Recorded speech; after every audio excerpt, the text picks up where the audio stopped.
A mente ocupada por alguém. Você já se pegou pensando em alguém repetidamente?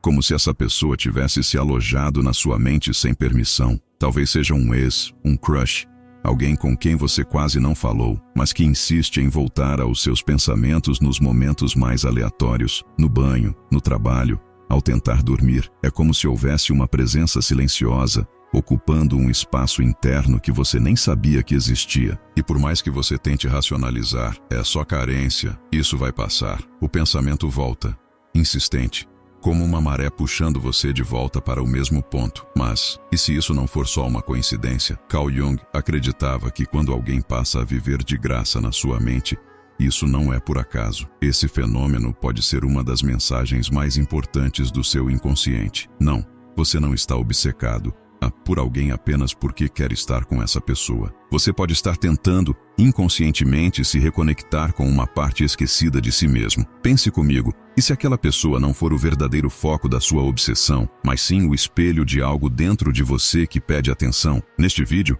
você vai entender por que certas pessoas parecem se infiltrar nos seus pensamentos sem autorização. E mais importante, como essa obsessão pode ser uma porta secreta para o autoconhecimento. Jung disse, aquilo que você resiste, persiste, e aquilo que você olha de frente, se transforma. Então, talvez o seu pensamento insistente por alguém seja exatamente o que precisa ser olhado, não para manter a obsessão viva, mas para libertar algo dentro de você. Agora, vamos olhar mais fundo. Vamos descer até as águas do inconsciente. O inconsciente como um mensageiro. Imagine sua mente como um iceberg. A parte visível, acima da superfície, representa o consciente. Aquilo que você sabe, sente e pensa de forma clara. Mas abaixo da linha d'água há uma massa enorme, invisível, silenciosa, mas muito mais poderosa. Essa é a parte inconsciente da sua psique. Carl Jung comparava o inconsciente a esse gigante submerso. E é justamente daí que surgem os pensamentos repetitivos sobre alguém. Essas pessoas que aparecem insistentemente na sua mente não são meros acasos. Elas ativam conteúdos profundos, emoções adormecidas, partes suas que você talvez nunca tenha explorado. Pode ser um desejo que você nunca teve coragem de assumir, uma emoção que ficou congelada no tempo, um traço seu que foi reprimido, talvez ainda na infância. Quando você se vê obcecado por alguém, essa pessoa pode estar encarnando algo que o seu inconsciente está tentando trazer à tona. Pense nisso. Por que aquela pessoa, entre tantas outras, por que ela te afeta tanto mesmo sem uma conexão profunda? O inconsciente não trabalha com lógica, mas com símbolos. E certas pessoas aparecem em nossas vidas como símbolos vivos de algo que precisa ser olhado. Às vezes, o que você sente por alguém é menos sobre ela e mais sobre a lembrança esquecida que ela carrega, a imagem que seu inconsciente projetou nela para chamar sua atenção. Esses pensamentos recorrentes são como bilhetes secretos deixados por uma parte sua que você ainda não escutou. O convite aqui é, em vez de tentar se livrar do pensamento, escute o que ele quer te mostrar. Porque quando a mente insiste, é o inconsciente sussurrando ou gritando por dentro. A sombra. Existe uma parte em você que age nos bastidores. Ela não aparece nas redes sociais. Não está no seu currículo, nem nos elogios que você costuma receber, mas ela está lá, escondida, silenciosa, moldando suas escolhas, seus impulsos e suas obsessões. Jung a chamou de sombra. A sombra representa tudo aquilo que você evita ver em si mesmo. São os pensamentos que você julga inaceitáveis, os desejos que foram censurados, os traços de personalidade que aprendeu a esconder para ser aceito. E sabe o que é mais fascinante? Muitas vezes, é essa sombra que escolhe por quem você se sente atraído ou obcecado. Pessoas que você admira profundamente podem estar revelando qualidades suas que foram abafadas, como coragem, sensualidade, autenticidade. Pessoas que você rejeita ou que te causam desconforto podem estar espelhando traços que você mesmo carrega, mas não consegue admitir. Por exemplo, se você se sente magneticamente atraído por alguém extremamente autoconfiante, talvez sua alma esteja tentando te lembrar da sua própria força, aquela que foi reprimida para se encaixar. Ou se alguém te irrita por ser impulsivo, talvez haja em você uma parte sufocada que anseia por liberdade. A sombra age com disfarces, e uma das formas favoritas dela se expressar é através de outra pessoa. Por isso, quando alguém ocupa seu pensamento de forma exagerada, pergunte-se: o que essa pessoa representa? Qual parte minha está tentando emergir através dessa imagem? Jung dizia que enfrentar a própria sombra é um dos trabalhos mais nobres do ser humano, porque só quando a reconhecemos, podemos nos tornar inteiros. Então, talvez você não esteja apenas pensando em alguém, talvez esteja começando a lembrar de si mesmo. Anima e ânimos. Dentro de cada um de nós existe uma imagem inconsciente do parceiro ideal, um modelo interno, moldado por experiências, fantasias e traços psíquicos que muitas vezes não compreendemos. Jung chamou essas figuras de ânima e ânimos. A ânima é o arquétipo do feminino interior no homem. Representa a sensibilidade, a intuição, a criatividade, o afeto. Já o ânimos é o arquétipo do masculino interior na mulher. Representa a razão, a firmeza, a direção, a ação. Esses arquétipos não têm a ver com estereótipos de gênero, mas com forças psíquicas universais. E aqui está o ponto essencial. Quando você encontra alguém que ativa fortemente essas imagens internas, pode surgir uma atração arrebatadora.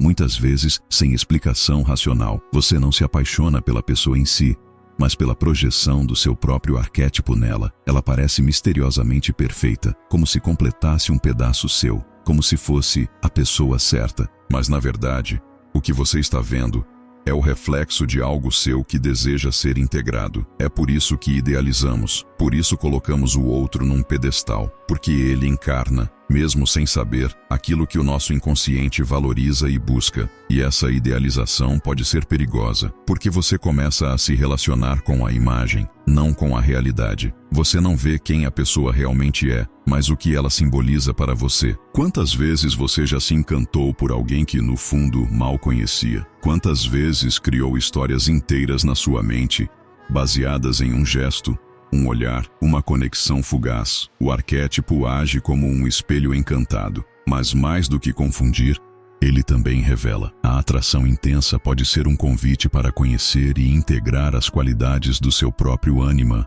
ou animus, para desenvolver dentro de si aquilo que admira no outro. Assim, o outro deixa de ser um ídolo inalcançável e se torna um guia para sua própria individuação. Projeção psicológica. Você acredita que conhece a pessoa que tanto ocupa seus pensamentos, mas será que está vendo quem ela realmente é? Ou será que está vendo uma parte de si mesmo projetada nela? A projeção é um dos mecanismos mais sutis e poderosos do inconsciente. Jung explicou que, muitas vezes, atribuímos aos outros aquilo que não conseguimos reconhecer em nós, tanto aspectos negativos quanto positivos. Você projeta qualidades que ainda não consegue assumir, como coragem, sensualidade, autonomia, e também projeta feridas, medos ou desejos reprimidos. É como se o outro se tornasse uma tela e você, sem perceber, estivesse pintando nela partes de si que ainda não sabe lidar ou integrar. Por isso, certas pessoas nos fascinam tanto, porque vemos nelas algo que secretamente desejamos ser, ou algo que estamos tentando negar em nós. Pense naquela pessoa que te desperta raiva por ser muito autoritária. Talvez ela esteja te mostrando sua própria dificuldade em aceitar o controle, ou seu desejo reprimido de se impor mais. Ou então, alguém generoso demais pode ativar seu desconforto, não porque há algo errado com ela, mas porque toca em uma ferida sua relacionada à escassez ou culpa. E o mais curioso é que a projeção não exige convivência real. Ela pode surgir com base em impressões superficiais, pequenas interações, ou até com alguém que você mal conhece. Quando você começa a perceber o quanto do outro é, na verdade, sobre você, algo muda profundamente. Você deixa de ser refém da obsessão e começa a recuperar as partes suas que estavam espalhadas por aí, presas em imagens alheias. Jung dizia: você se torna responsável pela sua vida no momento em que entende que o outro não é o culpado por aquilo que você sente. Olhar para suas projeções com coragem é um dos caminhos mais transformadores da psicologia profunda, porque é nesse processo que você deixa de buscar fora e começa a se encontrar por dentro. Sincronicidade. Você pensa em alguém e de repente essa pessoa te envia uma mensagem, ou a encontra na rua no dia em que estava mais emocionalmente conectado a ela. Essas coincidências te fazem parar, sentir, como se o universo estivesse tentando te dizer alguma coisa. Carl Jung chamou isso de sincronicidade. Não é uma simples coincidência, nenhum acaso comum. É um evento com significado simbólico, uma conexão entre o mundo interno e os acontecimentos externos. Segundo Jung, quando o inconsciente está carregado de energia, ele pode influenciar a realidade de forma simbólica. É como se o que você sente profundamente começasse a se refletir nas experiências do cotidiano. Esses encontros inesperados, mensagens no momento certo, sonhos que se realizam, tudo isso pode ser expressão da sincronicidade. E no contexto de uma obsessão por alguém, isso pode ser ainda mais forte. Você pensa intensamente em uma pessoa e o mundo parece responder, como se houvesse um diálogo entre sua alma e a vida lá fora. Mas atenção! Sincronicidade não é sinal de destino romântico, é um convite à escuta interna. Talvez você esteja sendo chamado a olhar para algo que está sendo negligenciado, uma emoção que precisa ser vivida, um ciclo que precisa ser encerrado, ou uma parte sua que quer voltar para casa. A sincronicidade não vem para confirmar desejos, ela vem para despertar consciência. Então, da próxima vez que esses acasos acontecerem, em vez de se perguntar se o outro também está pensando em você, pergunte-se: o que isso desperta em mim? Qual parte da minha história está tentando se manifestar aqui? A sincronicidade não entrega respostas prontas, mas aponta caminhos. Ela sussurra com delicadeza. Preste atenção, porque às vezes, uma simples coincidência é tudo o que você precisava para finalmente se enxergar. A verdadeira causa da obsessão mental. A pergunta que costuma surgir quando alguém ocupa a nossa mente por dias, semanas ou até meses é sempre a mesma: por que não consigo parar de pensar nessa pessoa? Mas essa talvez seja a pergunta errada. A pergunta certa é: o que essa pessoa está despertando em mim? Porque a verdadeira causa da obsessão mental raramente está no outro. Está em algo dentro de você que foi tocado, ativado ou reaberto. Muitas vezes, o pensamento insistente é um reflexo de uma ferida emocional mal curada. Outras vezes, é um desejo profundo que nunca foi acolhido. Pode ser uma carência antiga, um medo esquecido, ou até um talento não vivido. A obsessão surge quando há uma tensão não resolvida entre o que você é e o que poderia ser. Essa pessoa que você não consegue tirar da cabeça pode ter acessado, sem querer, uma camada psíquica sua que estava adormecida. E agora, seu inconsciente está tentando chamar sua atenção de todas as formas. Você sente que está pensando nela, mas na verdade, está sendo puxado para dentro de si. Jung dizia que o inconsciente nos guia através de imagens, emoções, sonhos e impulsos. E quando ele sente que algo precisa ser curado, ele encontra maneiras criativas e às vezes dolorosas de nos alertar. A obsessão pode ser uma dessas formas, uma tentativa insistente da alma de nos trazer de volta para o que foi esquecido. Por isso, em vez de se perguntar como esquecer alguém, pergunte-se: o que em mim está pedindo para ser visto? Que parte minha se ativou nesse encontro? A obsessão não é o fim. É o começo de um chamado, e ignorá-la é desperdiçar uma oportunidade de crescimento profundo. 3 passos para lidar com isso. Jung aplicado. A mente insiste. O coração pesa, e você se vê preso em um ciclo de pensamentos que não consegue controlar. Mas e se, em vez de tentar expulsar esse sentimento, você o transformasse? Carl Jung nos ensinou que tudo aquilo que não é trazido à consciência se torna destino. Ou seja, enquanto você tenta fugir da obsessão, ela continua moldando suas emoções e decisões por trás das cortinas. É possível interromper esse ciclo, não negando o que sente, mas integrando. Aqui estão 3 passos práticos, inspirados no pensamento junguiano, para transformar essa experiência em crescimento. Primeiro passo: identifique o que você sente. Toda vez que pensar nessa pessoa, pare e observe. O que exatamente você sente? É desejo? É dor? É admiração? Dê nome às emoções, mesmo que pareçam contraditórias. Nomear é o primeiro ato de consciência. Segundo passo: investigue o que isso revela sobre você. Esse sentimento é apenas sobre a pessoa, ou sobre algo que ela espelha. A raiva revela uma ferida, o encantamento mostra um talento reprimido, o ciúme aponta para um medo de abandono. Transforme a obsessão em um espelho e observe o que aparece nele. Terceiro passo: canalize isso em algo criativo e transformador. Agora que você identificou e compreendeu, use essa energia. Se a dor é intensa, escreva. Se há desejo, crie. Se a emoção revela uma carência, cultive o autoacolhimento. Desbloqueie a força que estava represada. Transforme o peso em potência, porque quando você faz isso, algo mágico acontece. A pessoa que antes parecia ser o centro do seu mundo perde o poder, não porque desapareceu, mas porque você se reencontrou. Esse é o verdadeiro processo de individuação. Parar de buscar fora o que sempre esteve dentro. A obsessão não some do nada. Ela se dissolve quando sua mensagem é compreendida. É sobre você, não sobre eles. Você passou dias, talvez meses, tentando entender por que não conseguia parar de pensar em alguém. Tentou ignorar, racionalizar, substituir, esquecer. Mas hoje, talvez esteja claro que a resposta nunca esteve do lado de fora. Porque essa obsessão não era sobre a outra pessoa. Era sobre você. Sobre as partes suas que estavam esperando para serem reconhecidas. Sobre traços esquecidos, feridas mal curadas, potenciais sufocados. Essa pessoa foi apenas o gatilho, o espelho, mas o reflexo sempre foi seu. Jung nos lembra com firmeza e compaixão. Até que você torne o inconsciente consciente, ele dirigirá sua vida.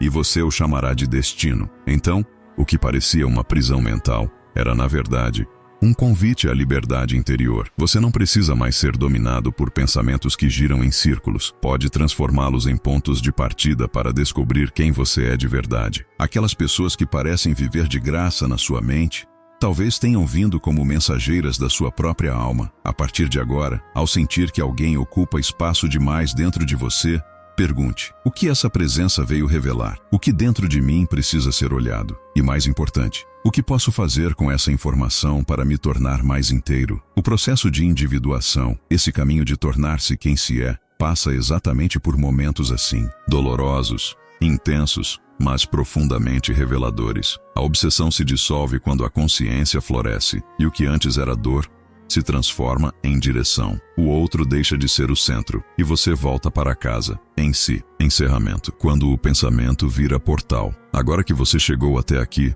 talvez já tenha sentido o alívio silencioso que vem com a compreensão. Perceber que aquela pessoa que não saía da sua cabeça não era uma maldição, mas uma chave. Uma porta que se abriu para dentro, não para fora. Pensar intensamente em alguém pode ser um sinal de que há algo em você clamando por retorno, um talento esquecido, uma dor não chorada, um desejo legítimo que foi silenciado. Não se trata de julgar o sentimento, nem de forçar um desapego, mas de aprender a escutar o que está por trás da repetição. Esse processo é profundo e às vezes solitário, mas é também um dos mais poderosos caminhos de transformação. Jung escreveu: o encontro com si mesmo significa, antes de tudo, o encontro com a própria sombra. E talvez essa obsessão tenha sido apenas o primeiro passo para esse encontro. Então, da próxima vez que alguém parecer tomar conta dos seus pensamentos, lembre-se, o mais importante não é o outro, é o que ele revela. É a parte sua que deseja ser vista, sentida, integrada, porque o verdadeiro amor começa dentro e o verdadeiro despertar também. Você está pronto para ouvir o que seu inconsciente tem a dizer? Ou vai continuar chamando isso de destino? A escolha agora é sua, e a jornada começa em você. Se esse conteúdo tocou algo dentro de você, uma memória, um sentimento, uma parte esquecida, não ignore. Volte e ouça novamente, mas dessa vez, como quem escuta a si mesmo. E se você quer continuar mergulhando nesse caminho de autoconhecimento profundo através dos ensinamentos de Carl Jung, inscreva-se no canal, ative as notificações e compartilhe este vídeo com alguém que também precisa se reencontrar. Porque o processo de tornar o inconsciente consciente é mais poderoso quando é vivido em companhia.